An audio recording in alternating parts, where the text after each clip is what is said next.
네, 오늘 장의 중심이 될 중요한 이슈엔 전략 시간을 통해 정리해 보도록 하겠습니다. 야천투자연구소 남인호 소장, 유진투자증권 김영재 이사, LNS홀딩스 김선영 대표, IM증권 이화진 과장과 함께합니다. 어서 오세요. 첫 번째 이슈부터 짚어보시죠. 금투세 폐지 기대감에 증시가 모처럼 활기를 띠었습니다. 전일장 코스피는 1.8%, 코스닥은 3.4% 급등세를 보였는데요. 자, 오늘 밤 미국 대선이라는 변수는 남아있지만 금투세 폐지 효과가 우리 증시에서 계속 훈풍으로 작용해줄 수 있을지 김선영 대표님께 전망 한번 들어보도록 하겠습니다. 네, 사실 제가 제일 좋아하는 사자성어 중에 이런 게 있습니다. 사필 규정이라는 게 있죠. 모든 것은 다 이제 바른 방향으로 돌아가게 돼 있는데 좀 아쉽게도 시간이 걸렸습니다. 4년이랑 긴 시간이 걸렸는데 어쨌든 개인 투자자분들의 다양한 노력이 좋은 결과로 나온 것 같습니다. 금투세를 그동안 시행을 해야 된다라고 주장했었던 민주당 회의 내에서 이제 지도부가 모든 최종 결정을 하겠다라고 한 이후에 어제 이재명 당대표가 직접 이제 금투세가 유예가 아닌 폐지에 동의하면서 어제 시장이 급반등을 이끌었습니다.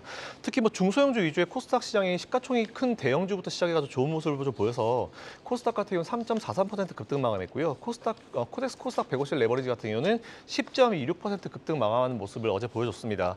업종별로 잘 아시겠지만 개인 투자자들 그동안 고생 많이 해오신 2차 전지와 바이오주가 이른바 금투세 폐지 수혜주로 좀 부각이 되면서 상대적으로 더 큰 상승폭을 보였다는 부분인데 여기엔 또 오랜만에 돌아온 외국인들이 코스피, 코스닥 그리고 선물까지 매수해주면서 오히려 시장을 좀 많이 받쳐주는 그런 느낌이었고 올 상반기에 외국인들 열심히 들어올 때 분위기가 아주 조금은 나았습니다. 물론 연속성이 중요한 거겠지만 어쨌든 스타트 끊는 게 되게 중요하다는 생각을 가지고 있고요. 증권가 반응 당연히 좋을 수밖에 없겠죠. 특히 증권사는 잘 아시겠지만 증권사 입장에서 제일 중요한 수익이 브로커리지 수익, 즉 여러분들이 열심히 매수 매도를 해야지 그들에게 쌓이는 수익이 있어요. 그럼 그들 인센티브도 높아지고 갑자기 증권사에 있는 후배들이 형 밥 살게요라고 연락 오는 이슈가 있는데 아마 이제 2차 전지랑 바이오주 움직이기 시작하면 증권사 후배들이 연락이 올 것 같습니다. 어쨌든 좋은 일인데 그렇다 하더라도 너무 매수 매도를 많이 할 필요 없습니다. 그들의 수익을 위해서. 그래서 이제 그간 어쨌든 금투세 영향으로 국내 시장에서 다 빠져나가고 해외로 좀 나가면서 특히 국내 시장에 대한 관망세가 좀 많이 씻었던 부분이 좀 아쉬웠는데 수익도 저조했죠. 근데 이제 다시 이런 폐지가 확정되면서 2차 전지랑 바이오주들이 좀 살아날 기미가 확실히 보이고 있습니다. 특히 바이오주 같은 경우는 제가 여러 번 말씀드렸지만 금리 인하 수혜주기 때문에 원래 금리 인하 수혜주를 받으면서 빌드업이 잘 되어오고 있다가 금투세까지 확 사라져 버리니까 이제는 더 좋은 어떤 상황이 되었다라는 부분 체크해 보시면 좋을 것 같습니다. 그래서 아마 더 큰 상승세를 보일 수 있을 것 같고 특히 바이오주들은 이제 되게 많은 소식들이 올해 내년에 많이 물려있기 때문에 이런 것들도 잘 보셔가지고 투자해 보시면 좋을 것 같고요. 그리고 현재 근데 문제가 뭐냐면은 제가 좋은 것보다는 좀 여러분들이 참고를 하셔야 될 내용을 말씀드리는 게 현재 우리나라 시장에 중소형주들의 수급이 되게 얇습니다. 그래가지고 변동성이 되게 크게 나올 수 있기 때문에 일단 지금은 뭔가 살았다 하면서 오늘 다 현금을 다 투자하시는 것보다는 일단 미 대선도 있고 이번 주 후반에는 또 FOMC도 있기 때문에 이번 주는 좀 보시면서 조금씩 현금을 풀어가시는 것도 좋을 것 같다는 말씀드리겠습니다. 그래도 일단 큰 시름은 덜었다. 이렇게 조금 긍정적으로 봐도 되겠네요. 우리 김선영 대표도 사자성어를 했으니까 저는 만시지탄인 것 같습니다. 좀 이렇게 금투세 폐지할 거 빨리 결정했으면 얼마나 좋았을까 이런 생각도 듭니다. 우리 큰손 여러분들 한국에 다시 투자 돌아오시면 좋겠네요. 자, 다음 소식은 SK 하이닉스입니다. 최태원 회장이 공개석상에서 SK 하이닉스가 삼성전자를 추월할 수 있다. 이런 전망에 대해서 서로 접근법이 다르다. 이런 발언을 내놨습니다. 상당히 예의를 갖춰서 한 발언이죠. SK 역량으로 AI 혁신에 기여하겠다. 이런 포부도 밝혔습니다. SK 하이닉스, 삼성전자하고 차별화된 주가 움직임 보여주고 있는데 남인호 소장님 어떻게 보십니까? 네. 방금 앵커께서 자세하게 말씀해 주셨습니다만 어제 저는 최태원 회장의 그 내용을 보면서 이걸 느꼈습니다. 지난 20년 동안 월드컵에서 항상 은메달, 2등 하던 선수가 어느 날 금메달, 골드메달 1등을 한 겁니다. 저는 그 모습을 느꼈는데요. 방금 말씀 주셨던 대로 AI의 첨단 천병이 누굽니까? 우리가 삼각축이라 그러죠.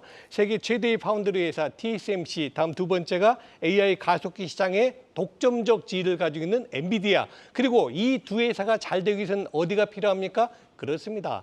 SK 하이닉스의 HBM3가 없으면 이 두 회사는 정말 허수아비에 불과합니다. 이런 삼각편대를 만든 말 그대로 AI 시장에 있어서는 세계 1위의 반도체 회사가 된 게 분명합니다. 맞습니다. 정말 칭찬을 하고 싶습니다. 자, 그런데 여기서 1등에 너무 자만하면 안 되고요. 내년에 나오게 될 HBM4, 5, 6 계속 이제 어떤 가속도가 빨라질 거 아닙니까? 여기에서도 SK하이닉스가 좋은 모습 보이기를 투자자의 한 일원으로서 간절히 바라겠습니다. 자, 이제 투자 전략 들어가 보겠습니다. 저는 그동안 여러분께 여러 차례 걸쳐서 말씀드렸습니다. SK하이닉스는 여러분 계좌의 10%를 보유하시는 것이 가장 적절해 보입니다. 지금 그 의견은 변함이 없고 저는 당분간 내년 초까지는 여러분 계좌의 10%는 SK하이닉스가 꼭 편입돼 있으면 좋겠다라는 말씀드리고요. 제가 분노하는 이유가 두 가지가 있습니다. 뭘 분노하느냐? 1번.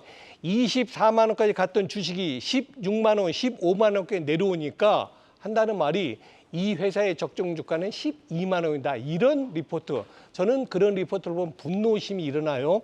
모건스탠리였죠? 네? 모건스탠리였죠? 그랬죠. 12만 원까지 간다는 그 SK하이닉스 얼마입니까? 엊그제 20만 원까지 갔습니다. 물론 어제 종가는 19만 4천 원입니다만. 자, 여기서 또 한 가지 말씀드리겠습니다. 15만 원짜리가 최근에 저점 15만 원이잖아요. 지금 20만 원까지 왔는데 이게 23만 원, 24만 원 가면 어떤 리포트 나온지 아십니까? SK하이닉스의 적정 주가는 38만 원이다. 이거 분명히 나올 겁니다.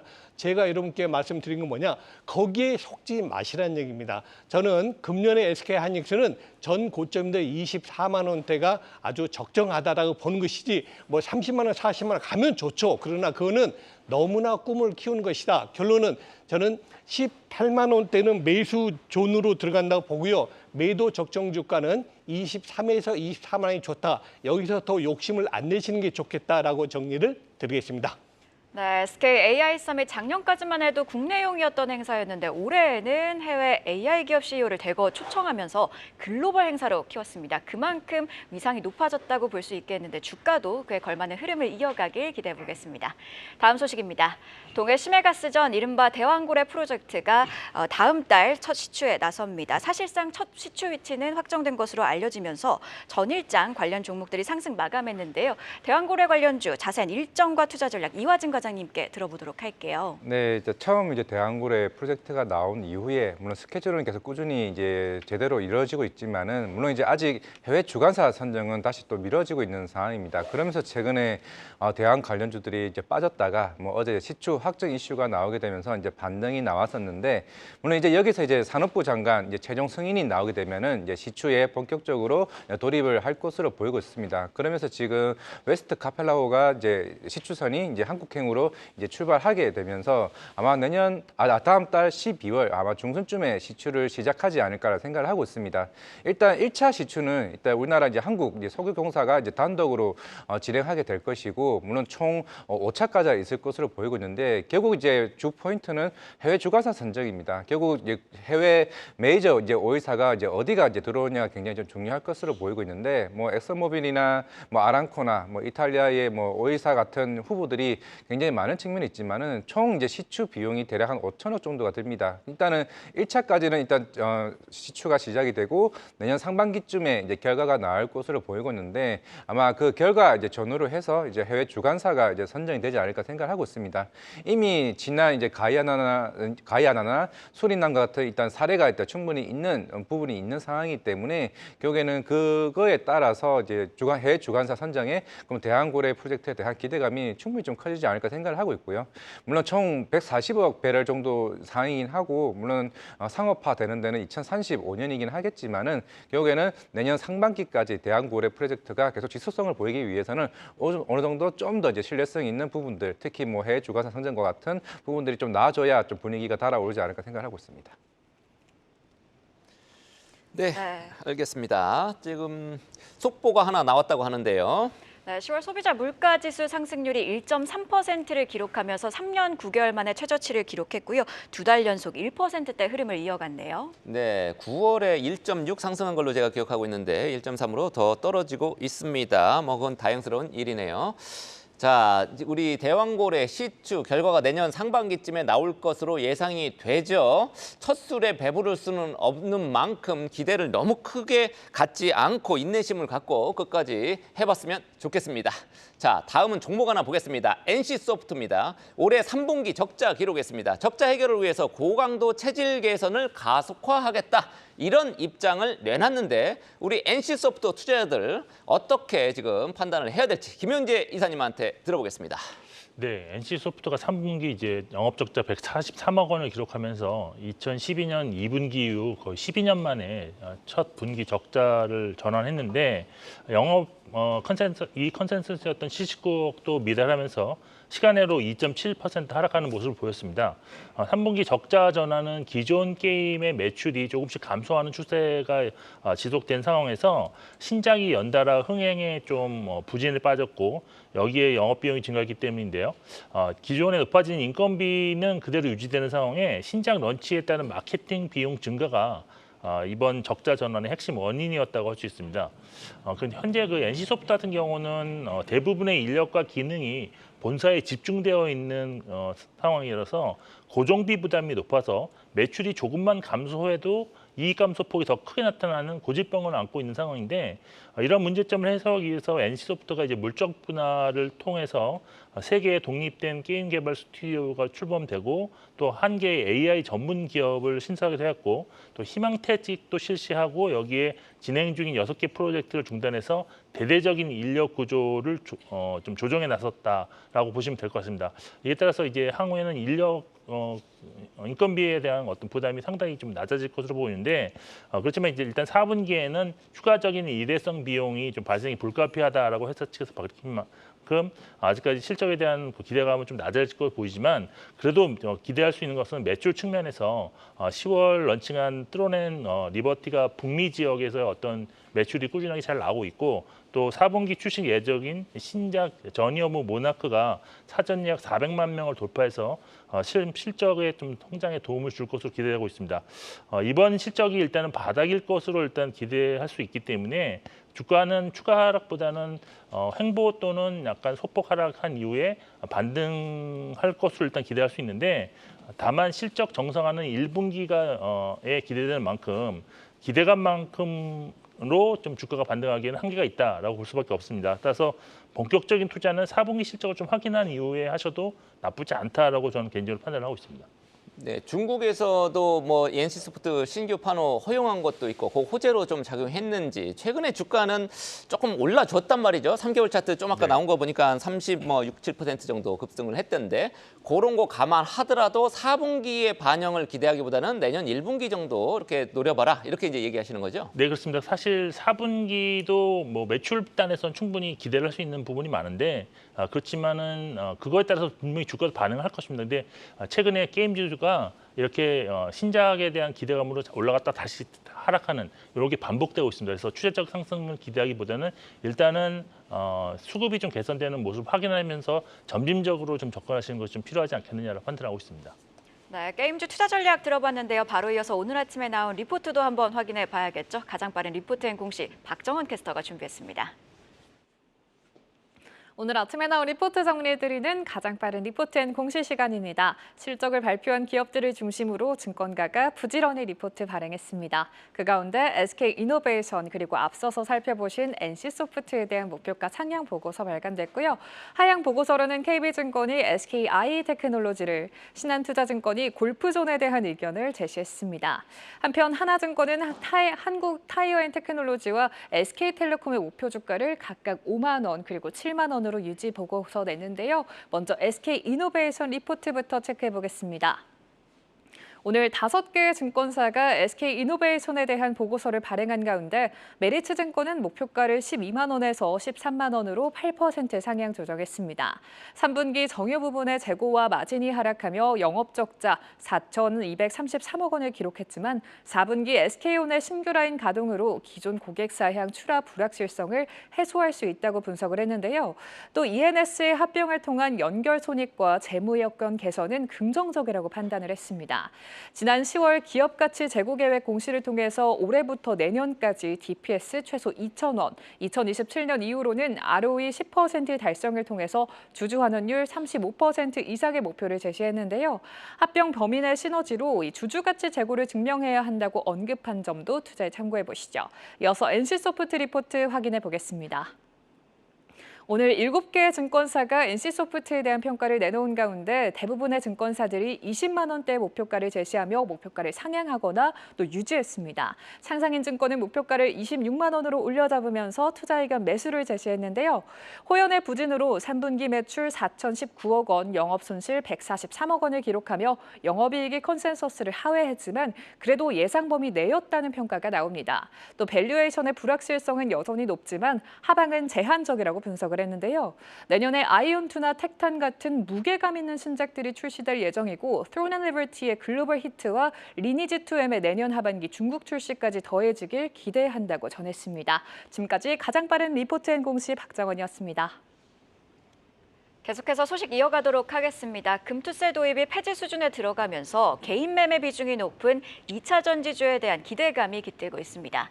금융당국의 공매도 제도 개선 작업도 순항을 하고 있는 가운데 2차 전지주 주가 상승 탄력받을 수 있을지 김선영 대표님 전망 어떻게 보시나요? 네, 확실히 2차 전지 같은 경우는 그동안 두 가지 이슈, 내외적인 이슈 때문에 영향을 받았습니다. 내적인 부분 잘 아시겠지만 금투세에 대해서 영향을 안 받을 수가 없었고요. 외적으로는 캐즘에 대한 내용이 있었는데, 내적으로 하나 더 있네요. 공매도에 대한 부분이 있었는데, 일단 이 두 가지 중에 내적인 이슈, 즉 금투세 이슈는 좀 정리가 잘 되고 있는 것 같습니다. 그리고 공매도에 대한 부분도 차곡차곡 지금 전산화가 잘 되고 있다는 금감 원장의 발표가 있었는데, 이 내용 같이 한번 가보시죠.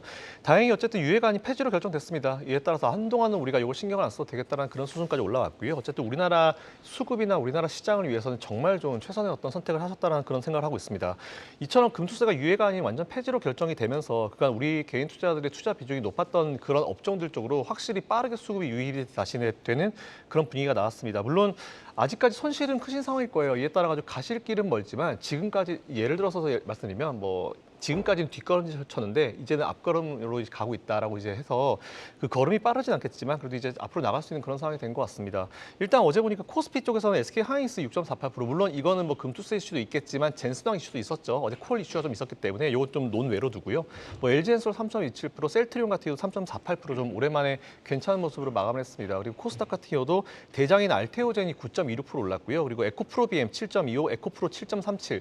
잘 아시겠지만 최근에 에코프로 그룹들 실적 별로 안 좋다는 얘기가 되게 많이 나오는데 여러분 아시겠지만 주식이 주가가 올라가려면 두 가지 조건이 필요합니다. 첫 번째 수급, 그리고 두 번째로는 실적인데 잘 아시겠지만 실적이 별로 안 좋은 우리가 이른바 얘기한 잡주들도 수급이 들어오면 주가는 상한가로 갑니다. 근데 중요한 게 뭐냐면은 그 상승률이 이어지려고 하면은 밑바탕 되는 게 실적이거든요. 조금 주가 떨어질 때 밑에서 받쳐주는 게 항상 실적의 어떤 역할이기 때문에 2차 전지가 확실히 오른쪽으로 강하게 올라가려고 하면은 지금의 수급 더하기 실적에 대한 부분이 중요합니다. 하지만 실적에 대한 부분은 사실 올해는 예상을 우리가 이제 기대를 못해요. 왜냐하면 YOY로 따져서 작년과 비교하기 때문에 올 4분기까지 그냥 포기하십시오. 그래서 제가 봤을 때는 올해 워낙 안 좋았기 때문에 이걸 반대로 봤을 때 내년 1분기부터는 안 좋았던 거 대비해서 YOY로 나오기 때문에 오히려 저는 내년 1분기부터는 한번 기대해볼 만하다라는 그런 생각을 가지고 있습니다. 전년 대비로 하니까 그렇다는 거죠. 네, 그렇습니다. 항상 이제 제가 YOY의 함정에 빠지지 마시라는 말씀을 드렸는데 작년에 잘하면요 올해 그만큼 못하면 떨어지는 겁니다. 어쩔 수 없어요. 근데 올해 워낙 안 좋기 때문에 내년에는 조금만 더 좋아져도 퍼센티지로 봤을 때 보통 숫자 잘 안 보거든요. 퍼센티지로 봤을 때 막 두 자리, 세 자리 찍힐 수 있는 시점이 내일부터 오고 그리고 또 제가 내년부터는 전기차와 일반 내연기관차에 또 들어가는 비용이 보조금 빼고도 똑같아진 시점이 내년이라고 말씀드렸기 때문에 그게 내년입니다. 이에 따라서 2차 전지에 대해서 투자하고 계신 분들은 그대로 이어가시고 손절하지 마십시오. 괜히 딴 거 넘어가실 필요 없을 것 같고 그대로 보유하시라는 말씀드리고 그리고 혹시 안 가지고 계신 분들은 슬슬 공부를 한번 해보실 시점이 된 것 같다는 말씀드리겠습니다. 네, 금감원이 내년에 이제 공매도 전면 금지를 재개를 한다 이렇게 얘기를 했단 말이죠. 그 요건을 충족했다. 이런 얘기도 어제 나왔고요. 그거 영향은 어떻게 보세요? 일단 공매도에 대한 건 앞에 잠깐 말씀드렸지만 빌드업이 되게 잘 되고 있는 것 같아요. 일단 그동안 사실은 이제 공매도가 전산화라든지 지금 시대가 어느 시대인데 이걸 수기로 작성하는지 모르겠는데 우리나라 같은 IT 강국에서 정말 말도 안 되는 얘기했었죠. 그래서 근데 이게 되니 안 되니 돈이 얼마나 많이 드니 온갖 변명이 많았었는데 일단 현재까지로 빌드업이 되게 잘 돼가고 있는 것 같고요. 내년 3월에 공매도 재개되는 시점쯤에는 잘 될 거다라는 그런 내용들이 나오고 있기 때문에 이 부분도 좀 긍정적으로 해석하시면 될 것 같습니다. 네, 2차 전지의 긍정적인 흐름들이 계속 지금 엿보이고 있습니다. 요즘 롤러코스터를 타고 있지만 우상향 그래프 조금 보여주고 있는 만큼 기대가 커지고 있다는 부분 얘기를 해주셨습니다. 다음 소식은 정유업계 얘기입니다. 올해 3분기에 줄줄이 적자를 냈습니다. 배경이 뭔지, 수익성은 언제쯤이야 개선이 될 것인지 남인호 소장님한테 한번 들어보겠습니다. 네, 제가 며칠 전에 우리 조선 3사가 모두 다 영업 흑자 전환됐습니다 하는 기쁜 소식 전해드렸는데 오늘은 좀 그 반대의 소식입니다. 우리 정의호 4사가 모두 다 영업 적자가 났습니다. 여러분 아신 대로 대표적으로 SK이노베이션, SO일은 상장된 기업이고요. 비상장 기업 중에서 현대오일뱅크와 JS칼텍스가 있죠. 공교롭게 요 4개, 4개 정유사가 모두가 다 3분기 때 영업 적자가 났습니다. 사실 우리가 정유사 하면 안정적으로 원유 받아다가 뭐 휘발유 파는 거 아니야? 그런데 왜 적자가 나? 이렇게 생각하십니다. 적자 요인 살펴볼게요. 전 세계적으로 글로벌 경기 위축이 됐고요. 가장 큰 게 어디입니까? 중국이었죠. 그래서 중국에 대한 수출이 그만큼 감소했다는 거고요. 또 최근 들어 요즘은 안정세 보입니다만 90달러에 있던 유가가 70달러까지 내려왔지 않습니까? 그리고 환율 하락 등으로 인해서 그만큼 정유업체의 영업 여건이 어려웠다 이렇게 보시면 됩니다. 끝으로 정제 마진, 즉 원유를 가지고 와서 휘발유로 가는 과정의 이 마진이 너무 적어서 적자 요인이다 봅니다. 자, 그럼 이제 이 적자 언제 면할 수 있을까요? 빠르면 이번 4분기고요. 늦으면 내년 1, 4분기에는 흑자 전환이 가능할 걸로 봅니다. 왜 그렇게 볼까요? 그렇습니다. 전 세계적인 경기가 조금씩 회복이 되고 있고요. 두 번째, 중국이 요즘 어떻습니까? 계속 경기 부양책을 내고 있지 않습니까? 이 부분이 굉장히 크게 작용하고 있고 또 이런 정유사마다 가을철에는 보수를 한답니다. 그러다 보니까는 그 휘발유라든가 이런 경유 공급이 줄어들겠죠. 이런 부분을 인해서 빠르면 4분기, 늦어도 내년 1, 4분기에는 정유사들이 영업이 흑자 전환된다. 이렇게 말씀을 드리겠습니다. 자, 이제 투자 전략 잡아보겠습니다. 정유업종에 대한 보유 투자 비중은 저는 5%가 적정하다 이렇게 봅니다. 상장 기업이 SO일하고 SK이노베이션밖에 없기 때문에 두 기업에 대해서 집중 보고를 드릴게요. SK이노베이션 같은 경우는 고점이 얼마입니까? 30만 원짜리입니다. 그런데 어제 종가 10만 원입니다. 또 SO일은 굉장히 고배당을 주는 회사거든요. SO일 같은 경우는 12만 원짜리가 어제 종가 5만 9천 원입니다. 그만큼 지금 정유사들의 주가는 저평가되어 있고 저가권에 있다. 다만 한 가지 흠이 뭡니까? 아직 상승 트리거가 정확히 나오고 있지 않다. 그래서 가지고 계시면 좀 더 꾸준히 가지고 계시고 만일에 정유주를 아직 가지고 있지 않은 분들은 한번 상승의 어떤 모멘텀 나오게 되면 그때 여러분 계좌의 5%까지는 투자하시는 게 좋겠다라고 정리 드리겠습니다. 네, 정유업계가 포트폴리오를 강화해서 수익성을 확보하겠다는 계획을 내놓고 있는데 다음 분기에는 그에 따른 실적 개선을 확인할 수 있었으면 좋겠습니다. 자, 다음 소식입니다. 장기 부진에 빠진 카카오 주가에 모처럼 볕이 들었습니다. 전일장에서 3%대 상승 마감하면서 지난 9월에 기록한 연저점 대비 10% 가까이 상승했는데요. 자, 더 밝은 햇빛을 기대해봐도 될지 이화진 과장님께 전망 한번 들어볼게요. 네, 뭐 카카오나 뭐 네이버 같은 경우 물론 그동안 이제 코로나 이후에 광고 수익이 어느 정도 들어오게 되면서 좀 어느 정도 반등을 이제 보이긴 했습니다만은 일단 카카오 뭐 지난달에 이제 이프 카카오 데이라고 해서 이제 개발자 컨퍼런스가 열렸습니다. 이제 카나나라는 이제 AI를 이제 보여주긴 했는데 물론 이게 예전에 작년 말쯤에 이제 출시를 한다고 얘기를 했었지만은 뭐 네이버 이제 하이퍼클로버가 나오고 나서 결국에는 이번 개발자 컨퍼런스에서도 내년 좀 상반기에 다시 공개를 할 것으로 일단 보이고 있습니다. 물론 이제 반응은 사실 좀 그렇게 좋지는 않았습니다. 이 카나나라는 게 카나와 나나로 나눠지는데 1대 유저 메이트를 통해서 AI 방식으로 하고 있는 게 카나고 그리고 다수 큰 오프라인 모임 오픈 채팅방에 있는 다수에 대한 메이트를 하고 있는 게 나나입니다. 이걸 합쳐서 이제 카나나인데 물론 이제 기능이 뭐 선물 추천하기 아니면은 검색 대신해주기 뭐 이런 식으로 나오는 기능들이라서 아직 시장에 대한 반응은 굉장히 좀 어떻게 보면은 조금 좀 미지근한 좀 상황이라 생각을 하고 있고 물론 지금 대부분 뭐 유저들 검색수나 뭐 검색수가 많아져야 광고 수익도 더 많아지는 건데 지금 대다수의 지금 트렌드 자체가 유튜브나 아니면은 인스타에 대한 그 조회수가 훨씬 더 많은 좀 상황이기 때문에 아직까지는 물론 네이버도 이번에 뭐 실적에 대한 부분도 향후에 좀 조금은 이제 나아질 것으로 보이고 있지만. 카카오는 문제는 사실 본업보다는 좀 자회사들의 실적 부진입니다. 카카오페이도 아직까지 계속 꾸준히 지금 영업 적자를 계속 유지를 하고 있고, 뭐 카카오 모빌리티도 내일 또 관련된 분식회계 관련된 제재 재논의 관련 결과가 좀 나오는 상황이고 카카오 게임즈도 아직까지 단기 순이익 적자인 상황이기 때문에 일단 자회사들의 실적이 어느 정도 돌아서는 모습이 나와줘야 이제 카카오 그룹 자체에 대한 좀 반등이 기술적 반등이 아니라 추세적인 반등이 좀 나오지 않을까 생각을 하고 있습니다.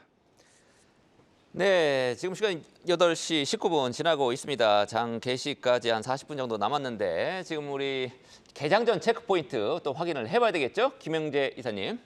네, 오늘 실적 발표 기업으로는 하이브, SKC, 카카오페이, 하나, ISC 등이 있는데요. 오늘 실적 발표하는 대부분 종목들의 3분기 실적이 컨센서스를 좀 하회할 것으로 예상되고 있어서 실적에 대한 기대감은 없는 상황입니다. 그렇지만 3분기를 기점으로 턴어라운드 할 수 있는 종목들이라는 분석이 대부분이기 때문에 3분기 실적 확인 이후에 매수하려는 대기 매수세에 있을 가능성이 있어서 주가는 실적 발표 이후 반등세가 나타날 수 있다는 점도 참고하시면 좋을 것 같고요. 그리고 오늘 시장 마감 이후에 이제 미국 대선이 진행됨에 따라서 오늘이 미국 대선 이전 양당 후보 관련 포털을 정비할 수 있는 마지막 거래일이 될 것입니다. 어제까지 나온 소식으로는 일단은 기본적으로는 트럼프 후보가 우세하지만 해리스 후보가 뒷심을 발휘해서 또 가능성이 좀 높아지고 있다라는 또 의견들이 나오고 있는 상황으로 선거 결과를 아직까지는 예측하기 좀 힘들지만 결과 이후 대응을 잘하는 방향으로 좀 포트관리 좀 하셨으면 좋을 것 같고요. 또 어제 시간의 특징주로는 거래 대금이 수반된 종목 중에서 이제 상한가를 기록한 종목이 윈스와 하이드로 리튬이었는데 윈스는 장마감 후 218억 원 규모의 자사주 매입과 소각을 발표했고요. 또 하이드로 리튬은 국내 대기업의 수산화 리튬 48톤을 출하하는 등 배터리급 수산화 리튬 생산 판매를 본격화한다는 소식으로 상한가를 기록했는데 오늘 정규 장에서도 이 두 종목 강세 가능성이 있다는 점 참고하시면 좋을 것 같습니다. 네, 이렇게 잘 들어봤고요. 지금 김현재 이사께서 지금 막 짚어주셨습니다만 미국 대선이 뭐 하루 앞으로 다가왔습니다. 오늘 밤부터 미국인들 저는 투표권은 없습니다만 제가 또 긴장이 되네요. 대선 투표를 시작을 합니다만 우리 투자자 입장에서 요거 투자 전략 어떻게 짜야 될지 당분간 어떻게 짜야 될지 굉장히 좀 헷갈리죠. 김선희 대표님 의견을 좀 들어볼까요? 뭐 블룸버그 기사를 보니까 이제 많은 전문가들이 의견 쏟아내더라고요. 근데 제일 최근에 나온 게 트럼프가 되면 철강주를 사십시오. 그리고 해리스가 되면 친환경주를 사십시오. 이런 얘기가 나왔습니다. 물론 공화당이 화석연료 베이스고 민주당이 친환경 이제 베이스라서 이런 얘기가 나오는 것 같은데 누가 되든지 간에 여러분의 포트폴리오 굳이 바꾸실 필요 없다는 말씀을 먼저 드리겠습니다. 어쨌든 뭐 해리스가 되게 되면 정책의 연속성이 있기 때문에 단기간 주가 빠지는 건 없겠지만 트럼프가 되게 되면 제가 봤을 때 단기간에 쿵 정도 날 수 있을 것 같아요. 하지만 오늘보다 더 연말에는 더 높은 자리에 끝날 거니까 이건 걱정하실 필요가 없을 것 같고요. IRA 폐지 안 됩니다. 이런 것도 걱정하실 필요 없을 것 같다는 말씀을 짧게 전달드리겠습니다. 네, 그리고 또 원전주 투자하시는 분들은 이 소식도 궁금해하실 것 같습니다. 현대건설이 불가리아에서 수주를 받았습니다. 미국 웨스팅하우스와의 컨소시엄을 통해서 수주에 성공을 했는데 반면에 미국 증시에서 원전주들이 급락을 했거든요. 어떤 이슈가 있었냐면 미국 연방규제당국이 원전에서 아마존 데이터 센터로 이동을 하는 전력량을 좀 늘려달라라고 요청한 텔렌 에너지의 요청을 거부를 하면서 원전주들이 급락을 했는데 과연 우리 증시에서는 미 증시 급락을 좀 더 우세하게 볼지 아니면 현대건설의 수주를 좀 더 높게 평가할지 함께 개장 후에까지 지켜보시면 좋을 것 같습니다. 자, 이렇게 이슈앤 전략 네 분의 전문가와 함께 개장 전 꼭 확인해봐야 할 뉴스들 체크하고 전략까지 세워봤습니다. 고맙습니다. 계속해서 다양한 경제 이슈를 알고 싶다면 구독과 좋아요, 알림 설정 부탁드립니다. AI 캐스터 권미정이었습니다.